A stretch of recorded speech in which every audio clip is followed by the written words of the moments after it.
In today's video, I'm going to be breaking down a step-by-step guide on how you guys can create custom case studies for your AI agency. I'm just getting started with mine, and I'm in the process of having to do so. I went ahead and completed 3 of them. I have another 2 that I want to launch prior to actually launching my creative agency landing page and pushing traffic. So without further ado, let's jump right into it. So guys, just a note before we go through this, keep in mind that I've been doing a lot of research, piling this all together, and these case studies are going to be an extremely important component to creating your automation agency, because it's pretty much social proof and showing people what you can do, what you have done, and just kind of breaking down not only that you've done it, but your knowledge and how it could potentially help their business. Okay, so I did this with 3 different AI automations that I've already done, and this is kind of how I went through and collected the information. Okay, so the first thing that you're going to want to do is you're going to want to pick the right project, okay? You're going to want to choose a real client that you've actually done a project with, or somebody that you've done a project with just to test out, or you've done the automation, or you've applied these automations to your actual business. You want to make sure that it's going to solve a specific problem, okay? You're going to want to make sure that it can be quantified. Why would somebody pay you to do this? What can it actually, what type of value can it actually provide? Time saved, revenue made, leads closed.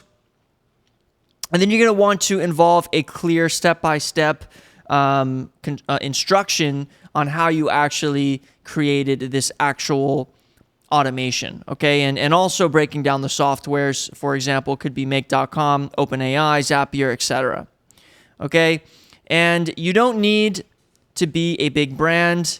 You just need real results. This is extremely important here, okay? Again, you don't need a big brand. You just need to show results.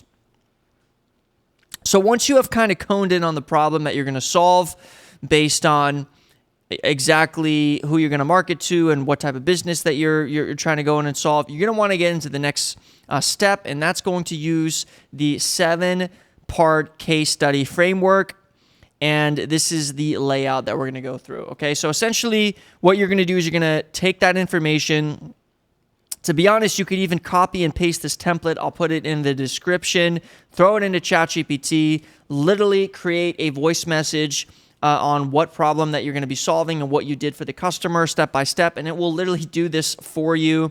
Then you would then take this information that I'm about to go through and send it to your website as a case study, and in the perfect case scenario, create a video of each case study as well, whether that may be you just going through the actual case study, explaining what you did for the customer and the client, or maybe even getting on the call with that customer and client, going through the case study, explaining what you guys did together, and also getting their feedback, so that way it could act as not only a case study, but potentially a testimonial.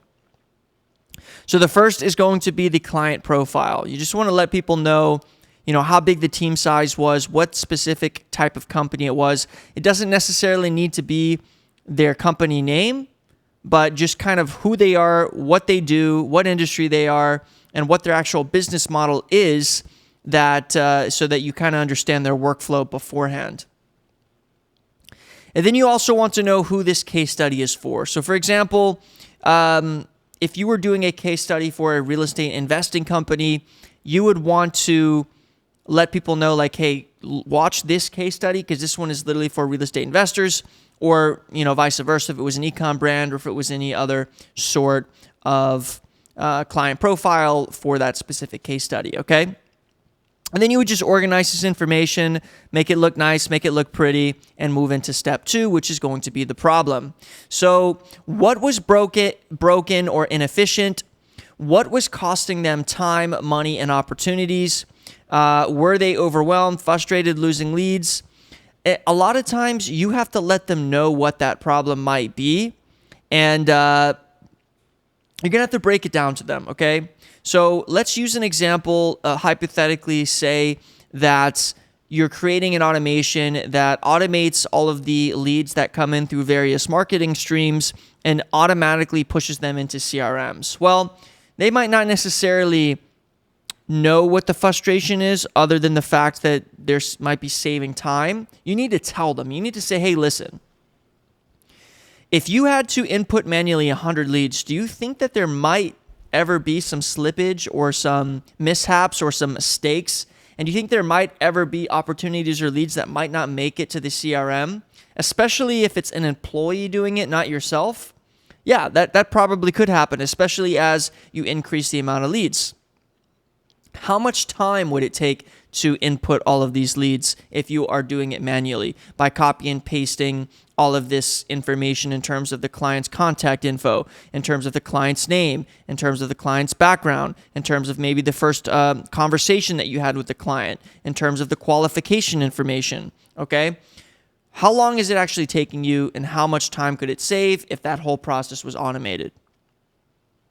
And last but not least, would it make you upset losing leads? Would it make you frustrated? Yes, absolutely. Boom, we have a problem. And I think that a lot of business owners, if they don't have this set up, you can agree with me, hey, if I could automate all of this automation in terms of leads going into a CRM, then that would save me time and it would definitely strengthen and kind of close up all of those cracks where water could potentially leak through. Okay, so what's the solution? We have the problem. What is the solution? The solution is the exact system that we build for your company. So what does this AI or automation actually do?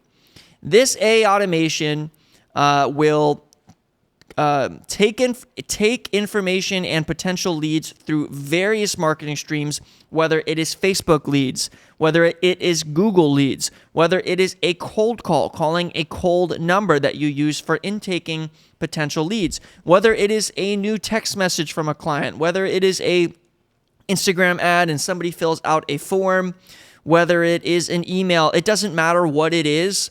What our solution is that every single type of marketing that you do will not only be automated, but it will be tracked. It will be implemented and pushed into the Podio or whatever CRM that you might be using. And it will summarize it using AI and make sure that every single one of these leads get pushed directly into our CRM. Okay, and that's pretty much what the solution is. Now, they get it. They understand. Okay, that's great. How does that happen? Like, tell me how you're going to do that. Guys, let me explain something. And this pretty much goes across all businesses.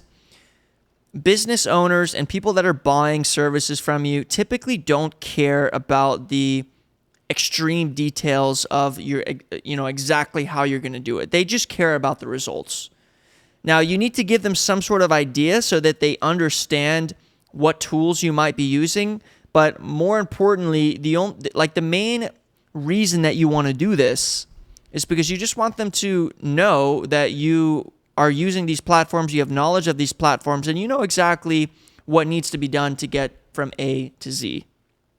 So again, break down what tools you're going to be using, break down how your agency connects tools for other clients that they already have or use, and then mention that they're no code or low code if that's the case. Okay, so basically meaning that it's not going to cost them a lot of money. It's not going to cost you a significant amount of time because there's no coding involved, and that this thing can get set up pretty quickly.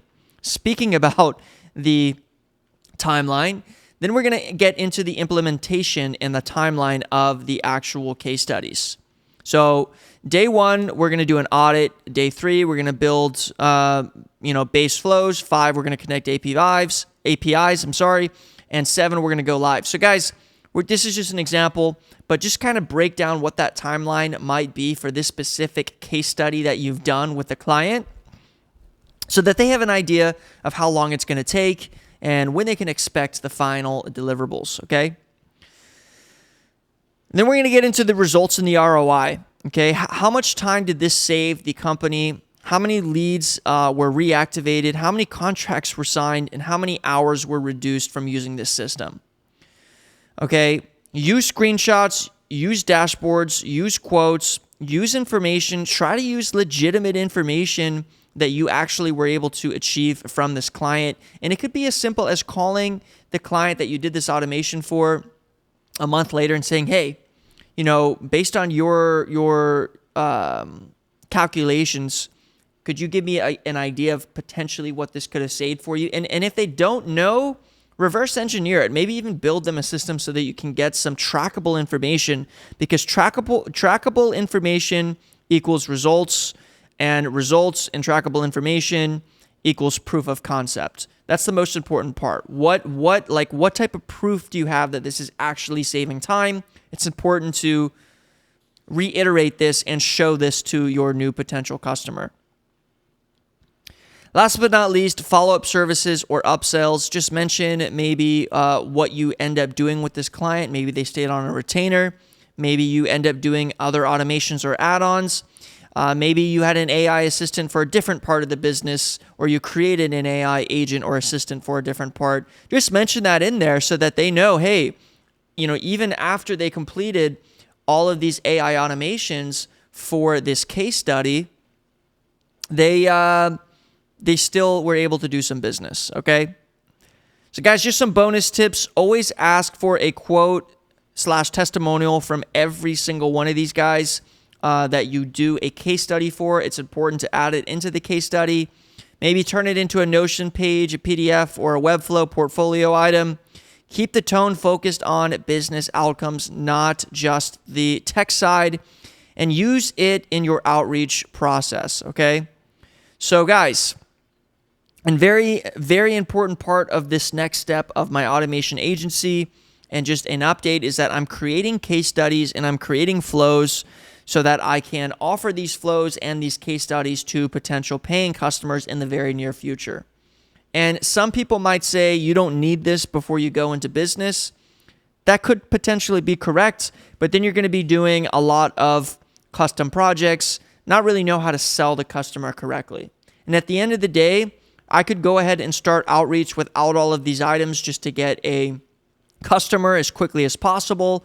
But because I have already grown multiple businesses, and because I know that I need to have the right sales funnel and the right information to increase my conversion rate, it's very important for me to get this done first, and also to be very clear on what type of automations that I'm going to be offering all of my potential customers.